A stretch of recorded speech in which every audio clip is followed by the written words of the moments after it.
एक छोटे से गांव में एक ईमानदार किसान रहता था जिसका नाम राम सिंह था। उसकी जिंदगी बहुत सादी और प्यारी थी।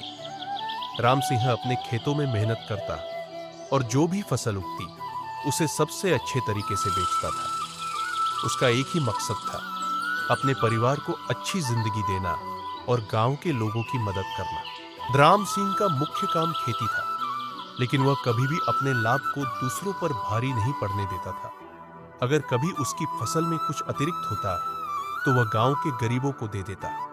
उसके दिल में दूसरों की मदद करने की गहरी भावना थी। एक बार गांव के बाजार में एक अमीर व्यक्ति आया जो अपनी खेती के लिए सामान खरीदना चाहता था। उसने राम सिंह की फसल को देखा और उसे खरीदने की कोशिश की। अमीर व्यक्ति ने राम सिंह को ज्यादा पैसा देने का वादा किया, लेकिन राम सिंह ने मना कर दिया। उसने कहा, मैं अपनी फसल को सही दाम पर बेचना चाहता हूँ। मेरा मकसद सिर्फ पैसा कमाना नहीं है, बल्कि सबको समझदारी से मदद देना है। अमीर व्यक्ति को यह बात समझ में नहीं आई और वह राम सिंह की ईमानदारी को देखकर हैरान रह गया।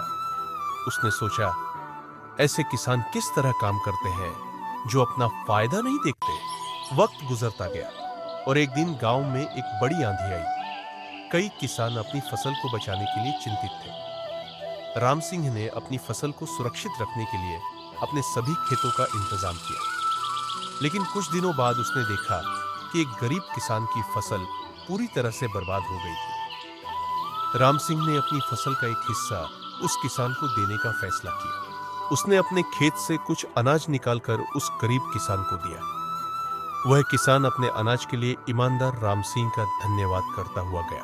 राम सिंह की ईमानदारी और दूसरों की मदद करने का जज्बा उसकी जिंदगी की असली दौलत थी। राम सिंह ने हमेशा यह समझा कि एक ईमानदार इंसान की जिंदगी में पैसा सब कुछ नहीं होता, बल्कि दूसरों के लिए अपनी खुशियां बांटना सबसे ज्यादा महत्वपूर्ण है। इस कहानी से हमें यह सीखने को मिलता है कि सच्चाई, ईमानदारी और दूसरों की मदद करना हमेशा सबसे बड़ा गुण होता है। राम सिंह जैसे लोग ही अपने समाज को बेहतर बना सकते हैं।